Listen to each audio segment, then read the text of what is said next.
Hi, everyone. Welcome to Ask the Horse Live. I'm your host, Michelle Anderson, Digital Managing Editor of The Horse.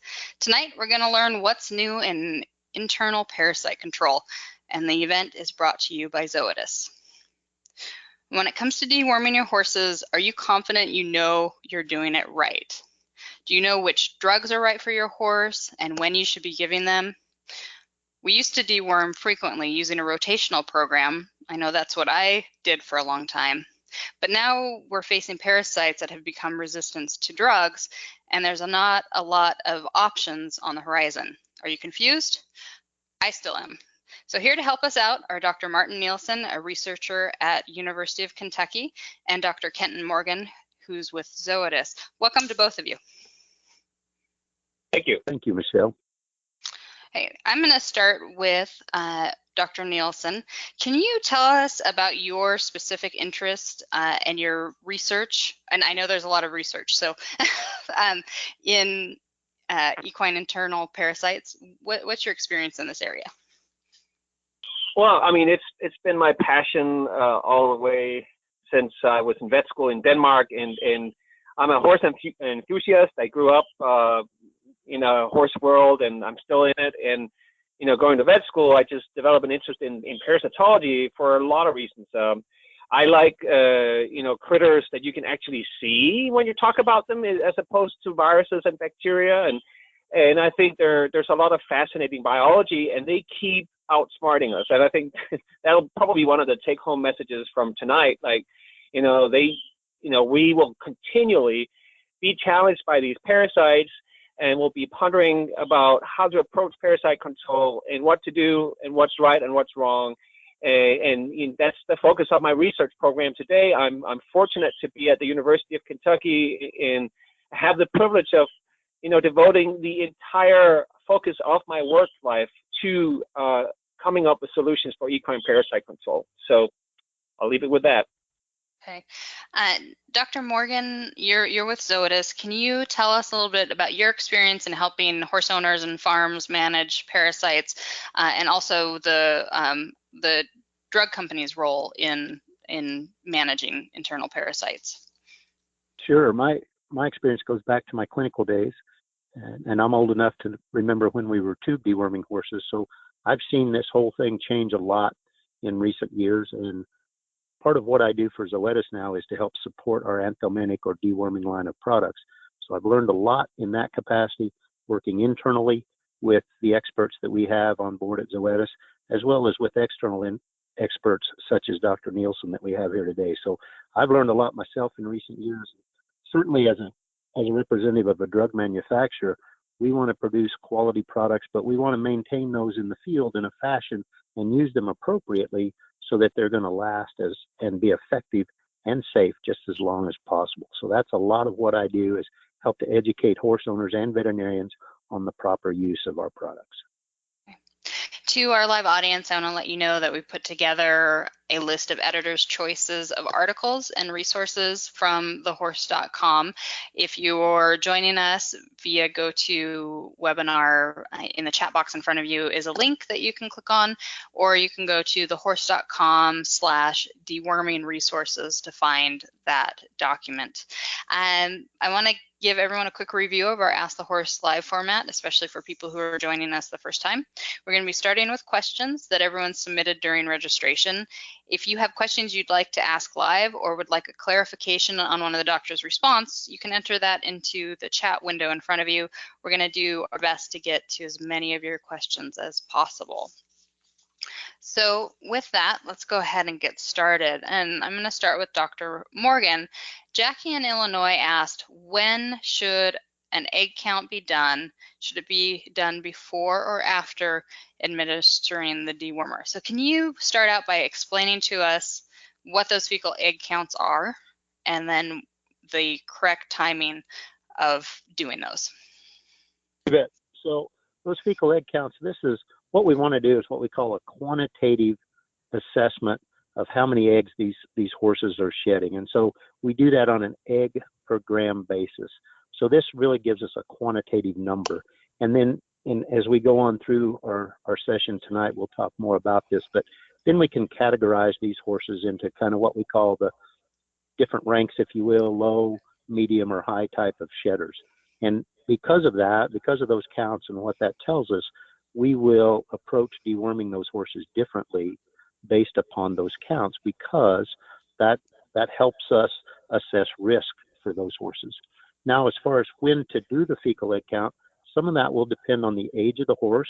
We typically don't do a lot of fecal egg counts on real young horses, those horses less than a year of age, because we know that most all young horses are going to be infected with roundworms. And so we typically don't do a lot of fecal egg counts that first year.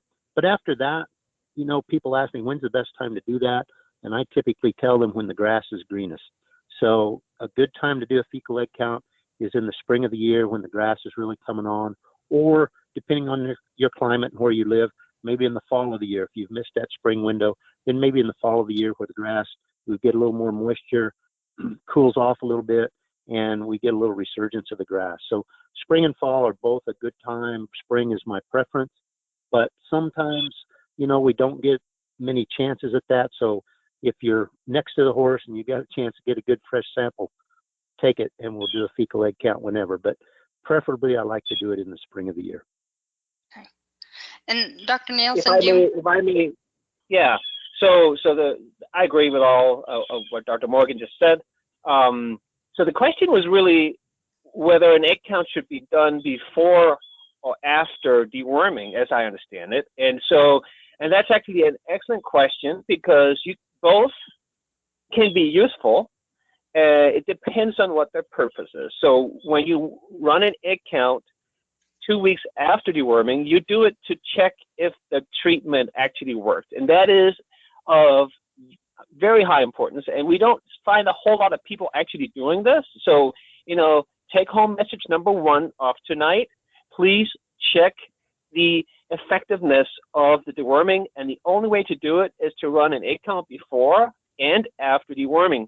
It should be about 2 weeks after deworming, and then you look at the percent reduction of the egg count that Dr. Morgan just described. So the cheap and pragmatic version of this is to at least run the treatment after, or the sample post-treatment. So if you can't afford or practically cannot collect the samples both before and after treatment, it's just too much work and the horses are difficult to handle or whatever, they're way out in the field and you can't get to them 2 weeks apart, you know, which egg count is more important, the one before or the one after treatment? I will argue that in many situations, it's the treatment, is the sample after treatment that's the more important, because there shouldn't be anything. The egg count should be 0 2 weeks after treatment. If it's not 0, then you may have a problem. And that might be the opportunity to go back and investigate with a proper test whether there's any resistance going on. So the answer to Jackie here, and for question number one, is you can do both, but it depends on what you want to achieve. Do you want to map out your horses as high, moderate, or low egg count shedders, or do you want to find out if the deworming actually worked? Two different purposes. Okay. So, Dr. Nielsen, over my ownership of horses, we've gone from doing the fecal testing and the tube deworming that Dr. Morgan mentioned, to the rotational deworming without any testing, to now the recommendations is to do the fecal egg counts. And I'm guessing out of all the people out there listening, there are a lot of them who haven't actually had a fecal egg count done. Can you explain why it's so important that you incorporate that in your parasite control program? Yes, I think, you know, the simplest answer is you may find out that you've been deworming with certain products that just don't work at all anymore. A lot of the people that still use the rotational deworming regimen that you just described, it's still very common. We know this from various surveys that we've conducted over, you know, recent years, that that's still a common and very popular approach. You probably treat maybe every other month, and every time you use a new product or a new brand name, new drug class. And that was the recommendation in the past. Absolutely. It is not the recommendation anymore. And most importantly, because, you know, we have only 3 different types of dewormer, 3 different drug classes. And for the strong jaw parasites that are the most common type that we mostly talk about, resistance is likely already developed to at least 2 of 3 of those different drug classes in most farms. So if you're rotating, rotating between something that works still, and then probably very likely at least a couple of times, if not more, within that 6 treatments in a year, probably you'll be rotating to something that doesn't work at all. And so effectively, you're actually only treating maybe a couple of times a year. The other 4 times, you're using something that doesn't work at all, and it's a waste of money and it's unnecessary. So, the starting point is before we recommend people to change what they're doing is to test what they're doing. Find out if what you're doing is actually working the way you think it is, and the only way to do it is to use those egg counts as we just described here. And so that's number one. You may be just living on a false sense of security because you have your rotational deworming program in place and you're home safe. Well, there's no way you can know that without actually testing. And so you may think you have the parasites under control, whereas, you don't at all. And then we risk the, disease issues. That's the whole point of this all. We are trying to avoid parasitic disease. That's our goal. We're not trying to eradicate the parasites. It's impossible. I would argue it's been tried for many years, decades even, and the only thing we got out of that was resistance. So we're going to be living with the parasites. Our horses will live with the parasites. Our goal is to avoid disease. Dr. Morgan, our next question is for you, and it's from Anne in Florida. And Anne is still doing the every 8-week rotation and having fecal egg counts that are coming back clear. She lives in a tropical area. What's the best deworming program for a horse in a tropical area? Well, that's going to somewhat depend, just like Dr. Nielsen was talking about, on the results of our fecal egg count. And so, depending on when we do those, if she's deworming every 8 weeks, and she's got 0 fecal egg counts, obviously that's good, but she's very likely over deworming. And so what I would do, I'd pull the reins back on that a little bit, and I would look at seeing if I couldn't take a fecal egg count a little more strategically with those horses, deworm them in the spring, and then wait a period of time before I do that fecal egg count, probably 60 to 90 days, take another one, assess that, and then lay out a program of what I need to use and when I need to use it. And I always encourage people to talk to their local veterinarian about this.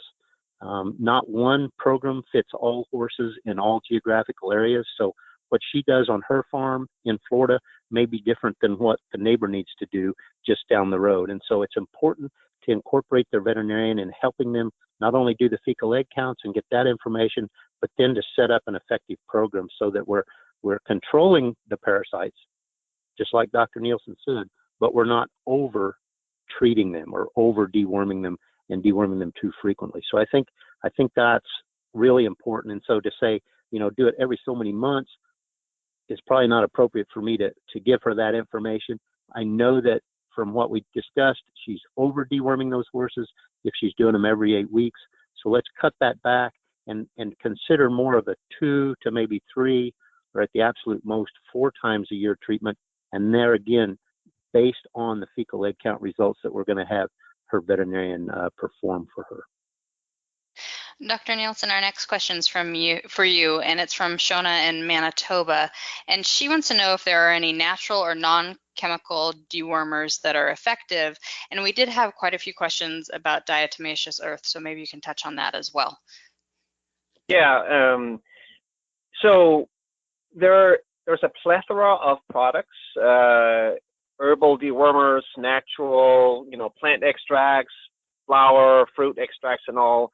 And there is a lot of evidence that, a lot of these plants do contain substances that actually do reduce parasites. So, that is a true statement. The issue is, when you ask about whether some of those things are effective, and that's a whole different question because, these active ingredients that these plants, fruits, whatever, may contain are highly variable. And in a lot of these products, there is really no control over what the actual concentration is of the actual active ingredient. And so it's highly variable.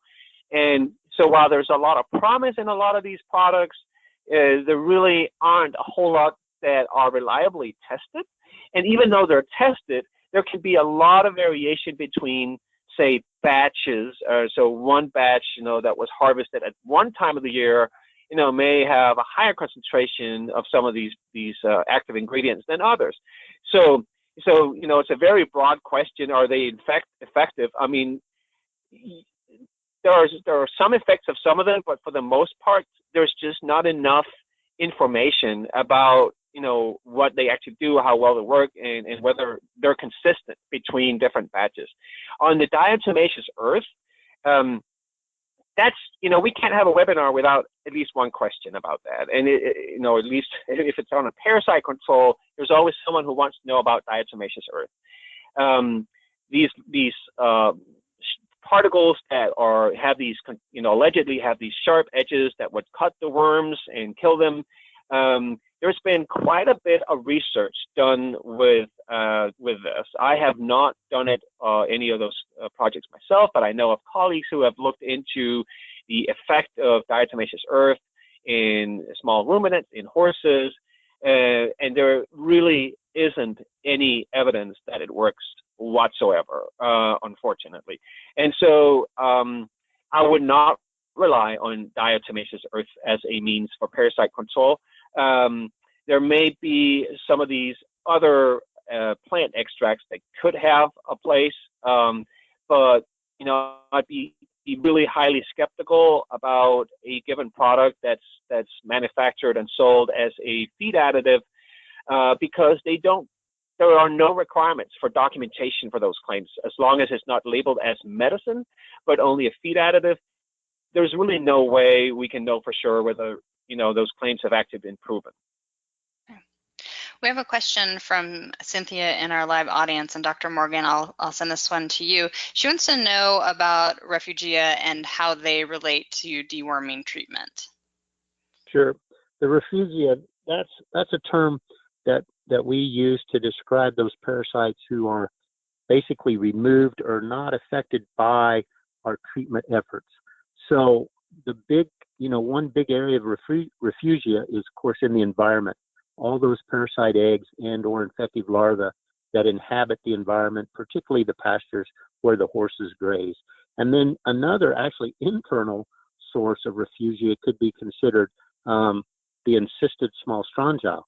So many of the dewormers that we use, as probably many of our listeners are aware, does not affect the encysted small strongyle stages. There's only a couple of dewormers out there that do. And so they're kind of sheltered or hidden from the effects of many of our dewormers. And so what we want to do, obviously, by our deworming programs is to maintain a very susceptible, if you will, population of refugia, right? Or those organisms that are in the environment that our horses are going to be exposed to as they graze, that are still susceptible to many of our products. And so that goes into our discussion about environmental management. And, we used to, a good example, let me put it in an example form. We used to talk about treat and move, okay? So we would treat a group of horses and then move them to a new pasture, right? Well, if you think about the refugia issue, that's probably not a good idea at all anymore, because now if we treat those horses, we're going to remove the parasites that are susceptible, right? And now we're going to move them to another pasture. And so the parasites, a very subpopulation, a small subpopulation of parasites that, were not controlled by that deworming treatment, they're going to be in that horse's system and they're going to produce eggs. And now those eggs are going to be shed into the environment. And, that's part of that refugia that we talked about. And now they're going to be less susceptible or more resistant, if you will, to those treatments. So the refugia aspect of that, sometimes that's kind of hard to get your arms around, but we want to actually, we don't, like Dr. Nielsen said, we're not trying to eliminate all parasites because we're not going to get that done.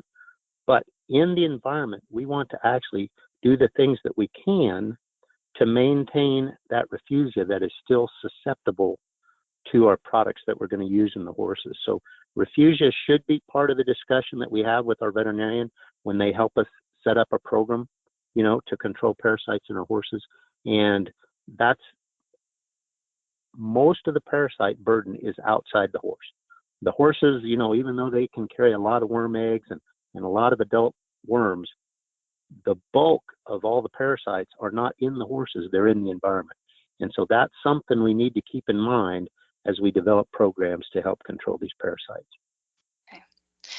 Dr. Nielsen, we have a question. If I may just add quickly, yes. One significant source of refugia, in addition to the two that Dr. Morgan just mentioned, is, horses that are not dewormed. So if you don't deworm the entire herd, but for example, only the high shedders and leave some of the lower ones untreated, there's a significant source of refugia right there. So that's the other point with the whole egg count ordeal, is that we may not necessarily treat all the horses every time we decide to at least go and test them. And we make a smart, deworming program by doing that. And Dr. Nielsen, we have a question from Tanya in our live audience. It's a follow-up to the fecal egg count question, and she wants to know how reliable the testing is. For example, have you ever submitted 3 samples from the same fecal, and have you gotten different results from those? Oh, thank you for that question. That's I'm really happy to answer that. Yes, this is something that we've studied a lot in my lab, the variation between repeated counts, how precise is a fecal count if you run 10 counts from the same sample, is it going to be 375 every time? And the answer is no, it is not. We're talking biology here. This is a variable measure. We found that it matters actually a little bit what egg counting method you use. I don't want to spend the whole time on a lecture on subtle differences between egg counting techniques, but there's a lot of different techniques out there, and we've been working on some new ones that will reduce some of that variation. So it depends on the egg counting method, but when you think of it, you take a fecal sample, you suspend it in some kind of fluid, you stand there and you stir, and then you filter, and then you self-sample. There was variation associated with every of those steps. And so as a rule of thumb, egg counts can vary with plus minus 50% of what the mean egg count is for the given sample. So if we have an egg count that's 500, in one count, it could be 250 or 750. And sometimes we even see, variation stepping outside those boundaries. So it does not mean that egg counts are not reliable. It is just something that we need to take into account when we interpret the result. As one of my research mentors always said, Martin, dead worms do not make any eggs. And so by that he meant, well, egg count should be 0 post-treatment. And if they're not 0, we've got something going on. And also, the other thing that what we find is that despite this variation, this variability of these repeated counts, we do see this pattern panning out in adult horses, that some are just always low or even negative, except if they maybe are, under some kind of stress influence or immunosuppressed by maybe infection from other pathogens, bacteria, viruses, whatnot. But horses that are, healthy and are, on the same farm, not moving around a whole lot, tend to just maintain the same level of egg count across time, across several years sometimes. And so despite this variation, we still see this pattern very, very distinctly. And so, egg counts are very, very useful for that. What they're not as useful for is to determine whether any kind of clinical symptom that a horse may be showing, whether that could be caused by parasites or by something else. And that's because the stages of the parasites that usually cause disease are usually not the adult worms, but rather the migrating or encysted larvae. And larvae are babies or teenagers, if you will. They're not making eggs just yet. And so there's no direct correlation there So to any veterinarian who might have a case where they suspect parasites being part of the problem, my recommendation is always to just go ahead and deworm that horse with an appropriate anthelmintic dewormer. And then, that doesn't mean you have to deworm the whole herd, but, this horse had some issues and we think parasites might be a part of it. The egg count actually won't tell us anything in that situation. And Dr. Nielsen, you mentioned clinical signs. What are the basic clinical signs that a horse is struggling with internal parasites? Well, yeah, so these clinical signs are very, very unspecific. So they could be due to a whole lot of other things that are not parasites. So, it's just, so one has to keep that in mind. But the symptoms are, rough hair coat, weight loss, unthriftiness, sometimes colic. We sometimes see diarrhea, those conditions can be caused by a whole array of other things. So just don't necessarily conclude that just because your horse is colicking or not looking great that it's because of parasites. But at least one should think about whether parasites could be part of the problem. Dr. Nielsen, our next question is from Christy, who's in Beverly Hills, California, and she wants to know if there are any promising drugs on the horizon to help battle resistant parasites. Yeah, I think I'll let Dr. Morgan weigh in just a little bit because he represents the industry and he may have some exciting insights on products down the pipeline.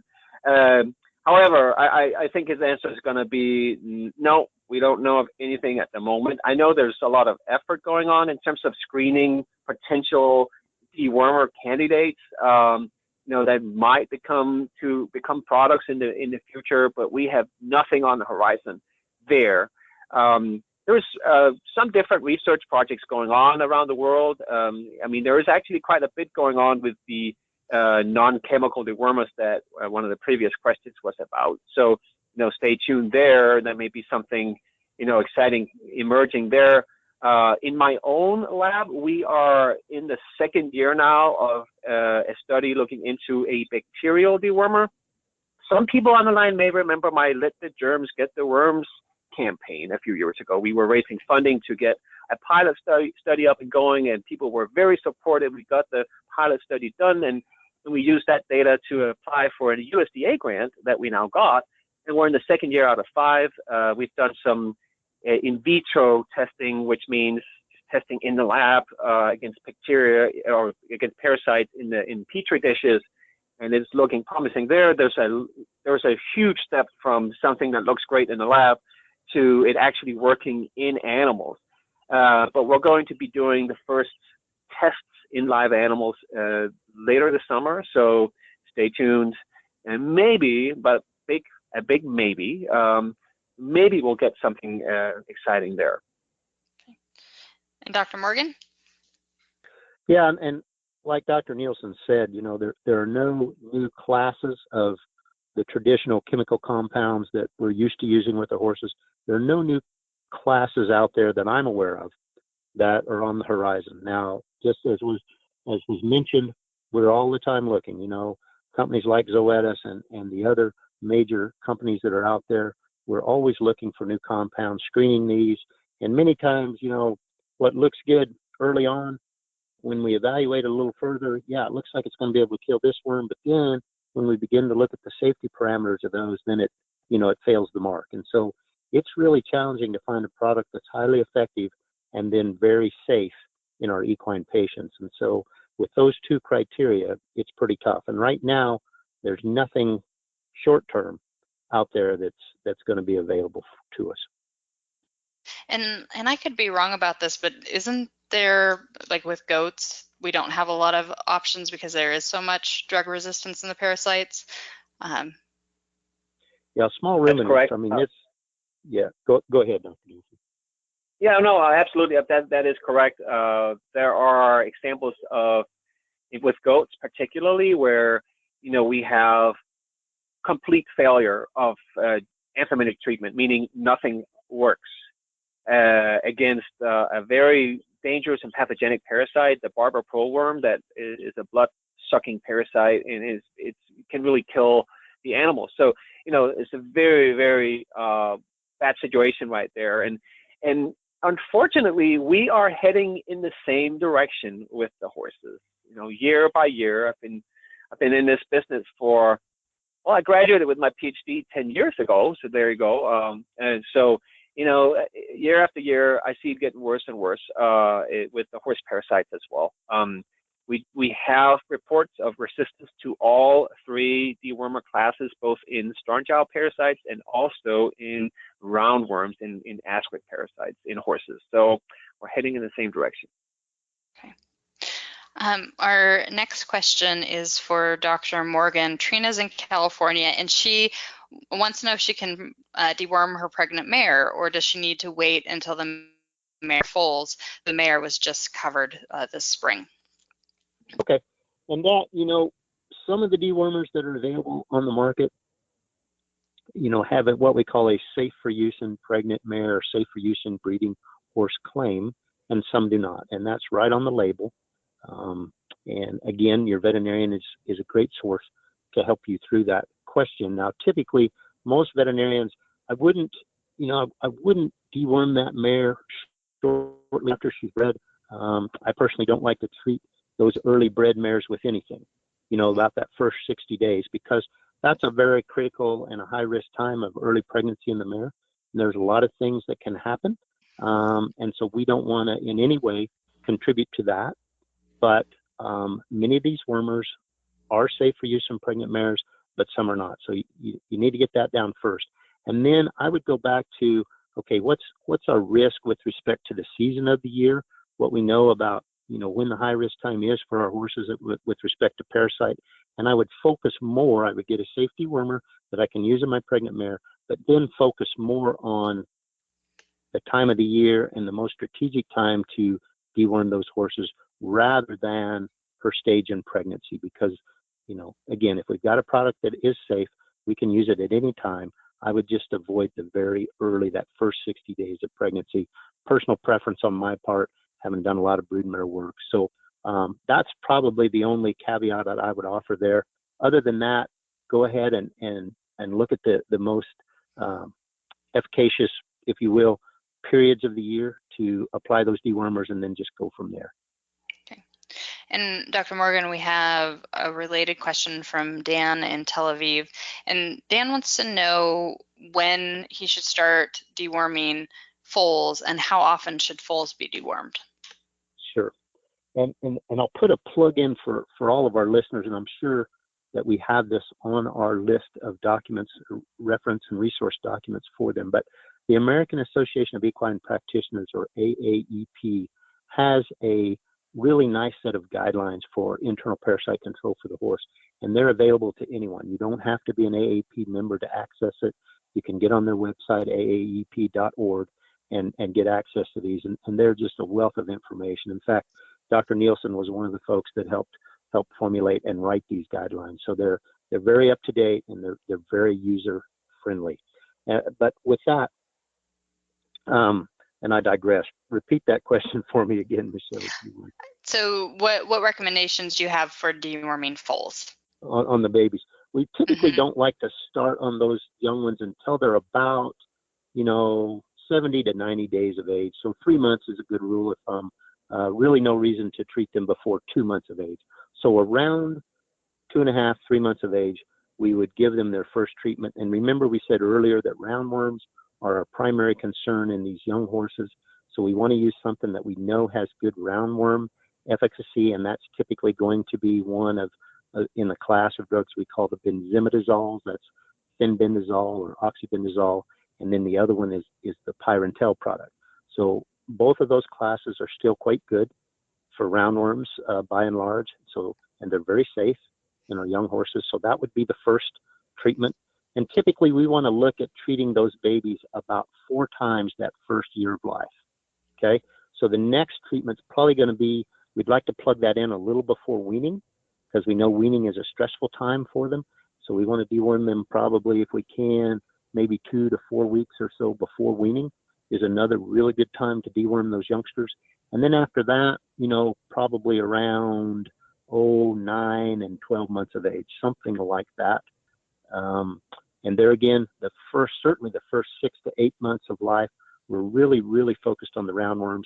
And then as they begin to approach that 12 months or true 1 year of age, we're going to start to not be quite as concerned about the roundworms and shift now our attention more to the small strongyles and even start thinking about tapeworms, perhaps at that age. So that's kind of the progression, if you will, of how we look at deworming those babies that first year of life. Okay. And Dr. Morgan, I want to thank you for pointing out the AAP guidelines. We've just posted that in the chat for our audience. There's a link if you want to go look at those. If you have joined us via your computer, you can take a look.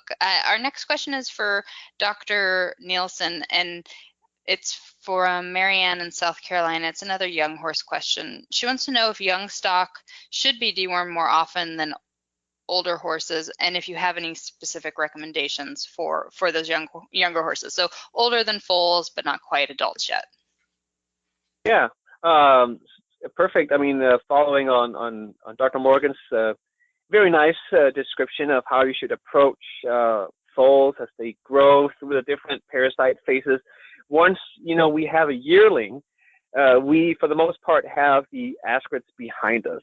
However, we do sometimes see a yearling or two pop up with a positive ascarid egg count, and that is important to keep an eye out for. So here is a point or an argument for egg count in this age group, because ascarids or roundworms, if you will, you need some certain types of dewormers for those, and then you need completely different dewormers for the strongyle parasites and for the tapeworms. So we got to know whether we have to still think about roundworms or not in this age group. But yes, the answer to Marianne's question is yes, young stock should be dewormed more often than older horses for a number of reasons. They are still developing their immune system. They are more susceptible to parasite infection. They tend to have both higher egg counts and higher worm burns.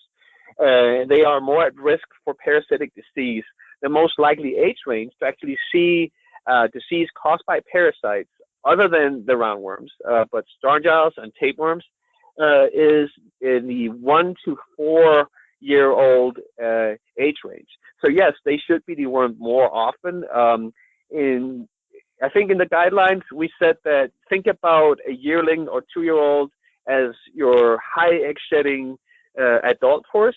So depending on climate, the extent of the grazing season, how long are they actually exposed to parasites?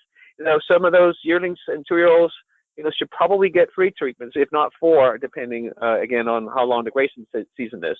The starting point for treating this age group is strongyle control. So we're looking at our macrocyclic lactone group. So that's ivermectin or moxidectin. There we know that drug class is the most likely to work well against strongyles. Keep in mind, tapeworms, there are differences in terms of habitat in some areas of the United States, the world for that matter.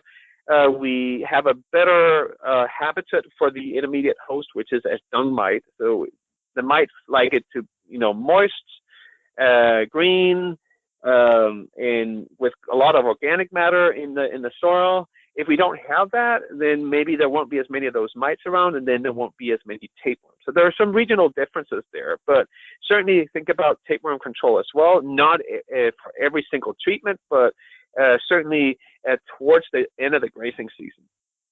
Okay. It sure seems and like then there's... check your efficacy. Huh? Oh, I was going to say, it just seems like there really is this kind of secret world in our pastures of all these things between the parasites and the mites and things that we just don't see on with our own eyes, but they're there. Our next question is for Dr. Morgan, and it's from Pat, who's in North Dakota. And Pat owns a senior horse and a senior mini, and she wants to know if it's safe to deworm and vaccinate your horse on the same day, or is it too much at one time? Short answer for me on that is yes, it is safe to do that all on the same day. And of course, we've done that for decades. And from a clinical perspective, there's no additional risk that we're aware of by incorporating both a deworming and a vaccination on the same day. I think Dr. Martin's labs actually looked at that, in a controlled setting, and so I'd ask him for any additional comments you might have on that.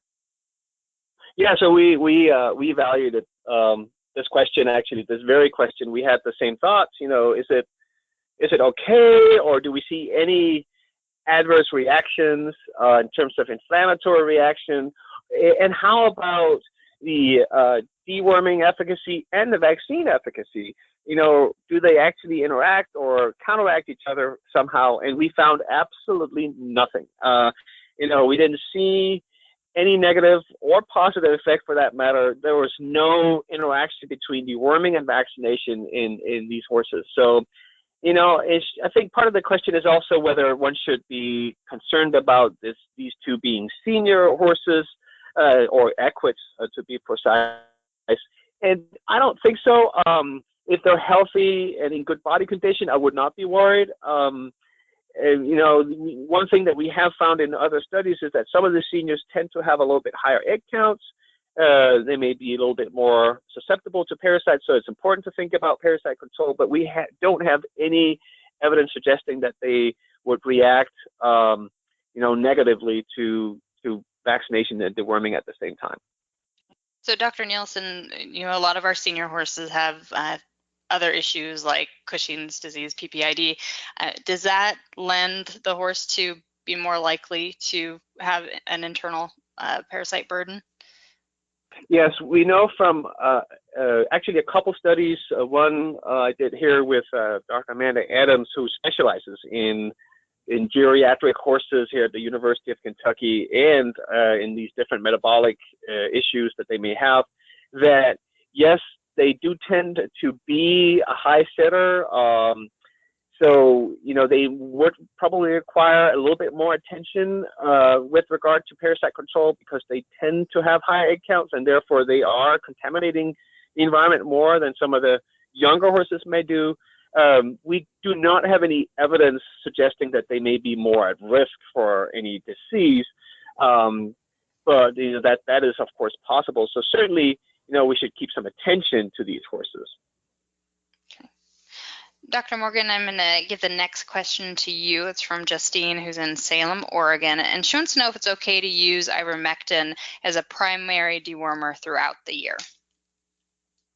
Short answer, it depends. So many of these today, we kind of start out with that preface. And so, first of all, I need to know what's the age of that horse. Are we just talking about belt horses, or are we talking about young horses? Because we've already alluded to the fact that in young horses, roundworms are a primary concern, and we know that, as an example, ivermectin and moxidectin are that macrocyclic lactone class of products. They're not our number one choice for roundworms. They're not as efficacious as the other products are for roundworms, and so that's the first thing we need to know. So if these are all adult horses and we know their fecal egg count status, let's say we've got 2 or 3 horses, we've run fecal egg counts on them, and they're pretty much what we would consider low-risk horses, low shedders, low-risk horses, then probably using macrocyclic lactones such as ivermectin and or moxidectin a couple of times a year, a good spring and fall routine is probably going to be just fine for those animals. In the fall, as Dr. Nielsen already alluded to, we're a little more concerned about our tapeworm control, and so in the fall, I like to incorporate something in with that.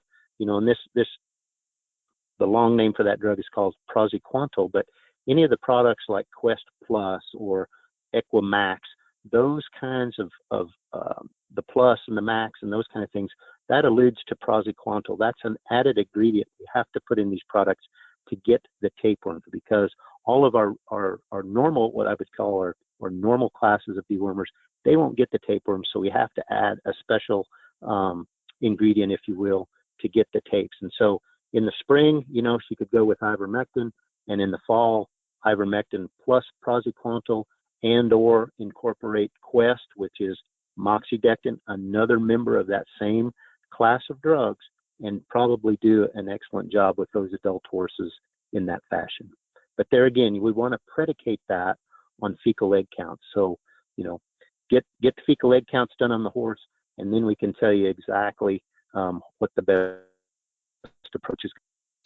So, Dr. Morgan, is there any time that you would only deworm with a praziquantel, or is that an option for people if their horse is only, if tapeworms are the only concern for their horse? Well, you know, the praziquantel, just that drug doesn't come by itself. It's in combination with our other compounds, you know, like ivermectin, moxidectin, right? So it doesn't come by itself. So it's always in combination. And there again, I think, you know, there's been work done to demonstrate that, you know, tapeworms are pretty prevalent across the entire United States in horses. And so I think it's a good idea. And we've already mentioned the fact that most of the routine fecal egg counts we do, the tapeworm eggs are not going to show up. You know, we can get a good appreciation for the other parasite eggs, typically that we've talked about, but not the tapeworm eggs. That takes a special technique to identify those. And so doing that, again, either at the end of the grazing season that was mentioned earlier, and or if you're in more temperate climates, you know, in the fall, after it starts to get cold, we've got a freeze, a good hard frost, that's a really good time to consider deworming for tapeworms with an ivermectin plus praziquantel or a moxidectin plus praziquantel type of product. Okay. If I may. Yeah. So I believe we have an international audience tonight, or for some people it may be in the middle of the night. Mm-hmm. So, you know, as a foreigner and non-American, I just wanted to add that in other countries, praziquantel is actually available by itself in an equine product. For example, in Denmark, where I'm from, and I know in many other European countries. So it is an option in other countries to get a drug that only treats tapeworms. And there could be situations where there's really no argument for treating the roundworms, the nematodes or strongyles, whatever you want to treat, but you only want to treat those tapeworms. And so I actually think that's a deficit in here in the U.S. It's too bad. And it actually does make, you know, gives you one more option. However, I also want to mention that we do have the double dose of the parental hamweight product. That's your double strongyte. It's very effective against tapeworms. It actually is just as effective as any other praziquantel containing products. And so that's another good option for tapeworms. And so there may be situations where strongyte type products don't work as well against the strongyles anymore, but it's still an excellent tapeworm drug. So there you go. Here's your standalone tapeworm treatment option, even in the U.S. Okay.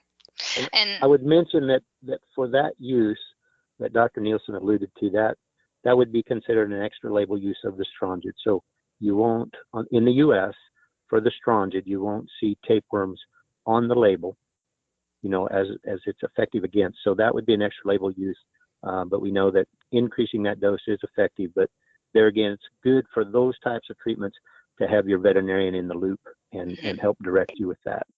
Yeah. But it's actually on the label in Europe. Huh, interesting. So, yeah. And Dr. Nielsen, moxidectin came up, and I do have a question from Jude in Australia about moxidectin. Jude wants to know if moxidectin causes colic. Jude says that there are many anecdotal stories that he's heard about it not, about moxidectin being related to colic. Can you talk about that a little bit? You know, deworming in general on a very, very large population has been shown to, you know, lead to a slight increase in the risk of what we call post-dosing colic. That has been shown, but that's for deworming in general. It is not associated specifically with moxidectin. In fact, we have done a number of studies here at University of Kentucky, again, evaluating any kind of adverse reaction to both moxidectin, but also a number of other products. We looked at the inflammatory reaction, both locally in the intestinal walls, in the blood, in horses, and we actually struggled finding any reaction to moxidectin whatsoever. It really, you know, there's a couple of studies that even seem to suggest that there's less reaction following moxidectin treatment than some of the other dewormers. So there really isn't any evidence behind incriminating moxidectin. I hear these rumors as well.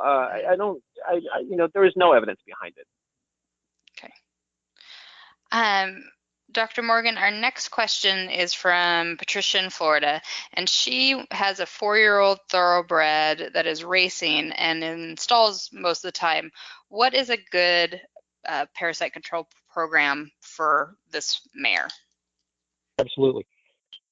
That horse, before they go into that racing environment, I'd like to really give them a good broad spectrum anthelmintic before they go in there, such as an ivermectin plus or a Quest Plus type of product where we basically got everything, right?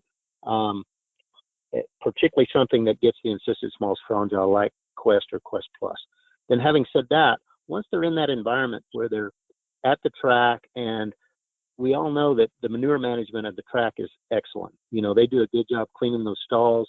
Those are going to be what I consider a much lower risk horse.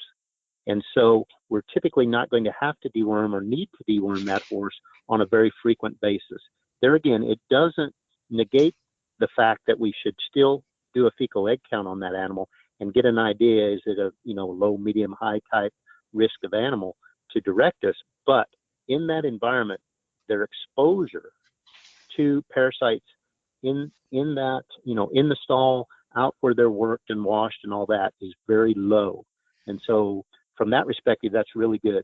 So in general, that horse in that environment is going to be a pretty low risk of exposure type animal. And so we're not going to typically need a real intensive type of deworming program. There again, depending on how long they're in that environment, maybe a really good spring fall type of program for that animal, but based on that fecal egg count as well. So we want to incorporate that information. Let's say we do a fecal egg count, and this horse is very much a real high shedder or higher risk type of animal. We may have to then modify that just a little bit. But in that environment, when it comes to parasites, it's good for the horse and bad for the parasite. So that's in our favor when we're in that type of environment. Okay. And so, Dr. Morgan, you've brought up an important aspect of this that we haven't really gotten into during the past hour, and that is about manure management and its relationship with parasite control. So, Dr. Nielsen, can you touch on that a little bit and talk about why manure management is so important? Yeah, absolutely. I mean, and so the manure is the source of infection. So that is pretty clear. And so if we just spread that out somehow on pasture where horses are grazing, we are spreading the source of infection. Now, a very important part of the horse's defense mechanism against parasitic infection is their grazing behavior. So they are actually avoiding the contaminated areas by themselves. So if we disrupt that by dragging and spreading the manure, or if we are just, emptying the stalls, cleaning out the stalls and just spreading the manure out on pasture directly, then we take away that first line of defense against being overloaded by parasites. So that in itself is problematic. So the good news is that composting is extremely effective. And there's been some work done by one of my colleagues here at the University of Kentucky, Dr. Mary Rosano. She found that a core temperature of just 40 degrees Celsius, for all you Americans, that's about a little over 100 Fahrenheit, for just 6 days was enough to eliminate both ascarid, so roundworm eggs that we actually consider, highly environmentally resistant, and also the strongjaw eggs. She did not look at tapeworm eggs, but I would bet that, they would be gone as well. They were eliminated completely. And 40 degrees Celsius, 100 Fahrenheit, even on a sunny day, just as a surface temperature, you very easily, right there in the sun, you get to that level of temperature. And so it doesn't take much in terms of biological activity in the pile before you reach those temperatures. In fact, in most effective composting, you easily get to even higher temperatures. So there's an easy way to eliminate the source of infection in the manure, and then you have a very, very an excellent source of just nutrition, fertilizing for the pasture, and so it's biological, it's organic, and it works. And our web producer, Jennifer, is just about to share a link with resources for composting on the chat. If you've joined us via GoToWebinar, I would say that composting is an excellent reason to buy a tractor. So if you need an excuse to buy a tractor, you need it for your parasite control. Yeah. Dr. Morgan, our next question is for you, and it's from Mickey in California. And Mickey wants to know, what should you do if you want to deworm a horse who has not been dewormed for years? What precautions should you take? Or if the horse has an unknown parasite control history, what precautions should you take when you treat that horse? Sure. The first thing I do, and I know we continue to talk about this, but it just enforces the importance of it, I think. And that's just I would always start with a fecal egg count with a horse with unknown, history on deworming and all that. Just start with a fecal egg count and get that baseline, okay? Because that's going to help direct us going forward, right? In how intensely we're going to need to manage this particular animal. So once I've done that fecal egg count, and depending on the results, hey, if it's very, very low or zero, I may not worry about an immediate deworming of that animal. I may give it some time and maybe do another fecal egg count in a few months and evaluate it then, because if that horse is coming in, we don't know. Maybe it was dewormed before we got that animal. But regardless, if we don't know the status on this horse, really, if you look at all the products that are out there on the market and the comments from Dr. Nielsen regarding safety, I know many people are worried about safety in these animals that have, maybe haven't seen a dewormer for a long, long time, or we don't know if they've ever seen a dewormer. But obviously all the products are safe, and that's been demonstrated by a lot of work by the companies that manufacture those. And so there again, depending on the fecal egg count result, and then what's the age of that horse, is it a very mature horse?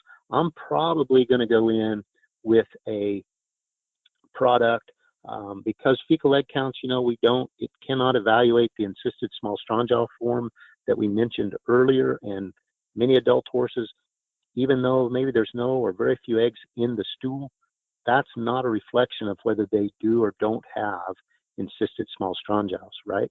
So I would probably want to be interested in starting with a very complete product that's going to get the encysted small strong jaw, a really what I would consider a broad spectrum type of product.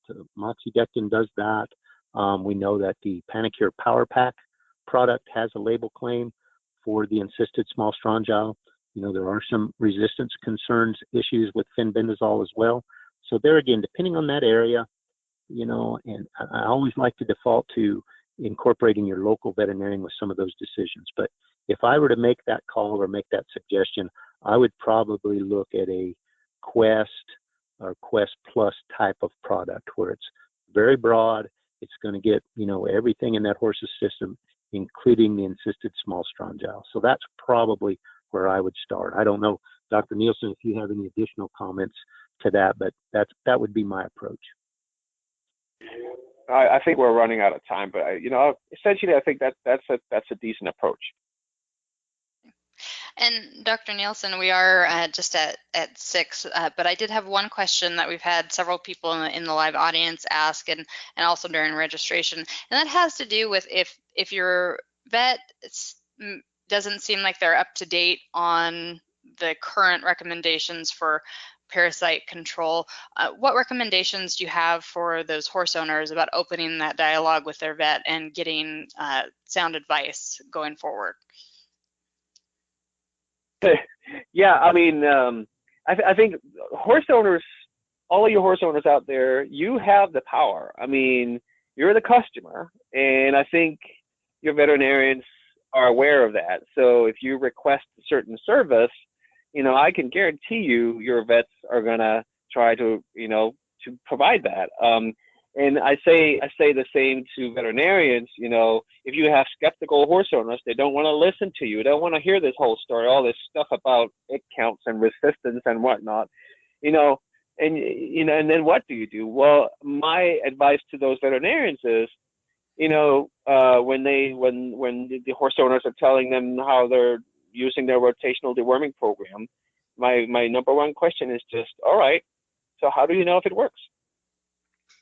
And so, you know, the starting point is egg counts. And I assure you, there are lots of veterinarians out there that are, you know, they're updated on these matters. They know how to interpret the egg counts, and they know, you know, they can help getting it done. But different vets will specialize in different areas. There are some vets that are, you know, excellent at orthopedics or reproduction or, you know, internal airway problems and whatnot. I mean, so you got to just find those veterinarians that decide that they want to specialize as one of their specialty areas in parasite control, and they're out there. Okay. Well, unfortunately, we are out of time tonight. I want to thank Dr. Nielsen and Dr. Morgan for joining us and giving some great answers to our parasite questions. Dr. Nielsen, I always enjoy talking about parasites with you because it's always much more interesting than I think it's going to be as a horse owner. It is. It's the coolest thing in the world. You know, you have to realize it. Yeah. So thank you, Dr. Nielsen and Dr. Morgan. Also, I want to thank our sponsor, Zoetis, and to everyone who submitted questions and listened live. We couldn't do these events without you. I hope you join us next month. We're going to be talking about how horses learn and behavior modification. Until then, from all of us here at The Horse, I hope you have a great night.